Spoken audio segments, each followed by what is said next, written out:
दोस्तों, गीता के एक श्लोक में बताया गया है कि इंसान को अपने गुस्से पर काबू रखना चाहिए। कोई भी व्यक्ति जब क्रोध करता है तो भ्रम पैदा होता है, यानी कि वो सही और गलत में भेद नहीं कर पाते हैं। इससे बुद्धि भी व्यग्र हो जाती है, जिससे सही बात का तर्क व्यर्थ पता हो जाता है। ऐसे में व्यक्ति के पठन की शुरुआत हो जाती है।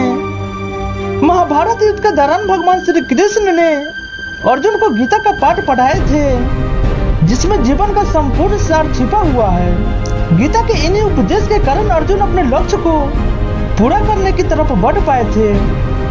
श्रीमद् भगवद गीता आज के समय में भी लोगों के मार्गदर्शन का काम करती है। इसमें कही गई प्रेरणादायक बातें जीवन के पथ पर निरंतर आगे बढ़ते रहने का हौसला देती है।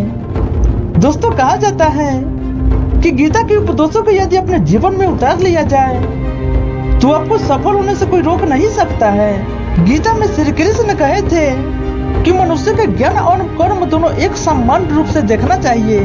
कर्म वही करना चाहिए जिसके ज्ञान की इज्जत देता है। इसे व्यक्ति की सही और गलत, पाप के पुण्य के बीच में आसानी से फर्क समझ सकते हैं। जीवन में सफल होना चाहते हैं तो मन पर नियंत्रण रखना जरूरी है। श्री कृष्ण अर्जुन से कहते हैं कि मन अत्यंत चंचल होता है, इस पर विराम लगाना जरूरी है। मन की चंचलता के कारण व्यक्ति कई बार गलत कदम उठा लेते हैं। वर्तमान समय में मन पर नियंत्रण रखने से आवश्यक है कि कई बार हमें पता होता है कि जो हम कुछ करने जा रहे हैं उसमें किसी का नुकसान हो सकता है।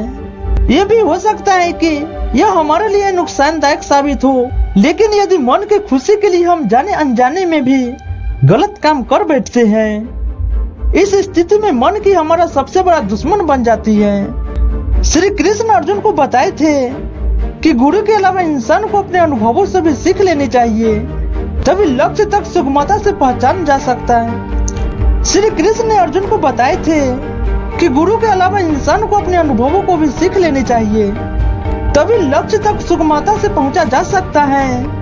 अन्यथा कई बार ऐसा देखा गया है कि बार बार असफलता मिलने के बाद भी व्यक्ति उसी प्रक्रिया में बार बार गुजरता है, जबकि उसे अपने बीते समय से भी मिले परिणामों का उचित विश्लेषण करना चाहिए और उसके आधार पर ही उसके आगे बढ़ना चाहिए। गीता ज्ञान देते हुए श्री कृष्ण अर्जुन से कहे थे कि मुंह के बजाय सत्य को जानने का प्रयास करना चाहिए।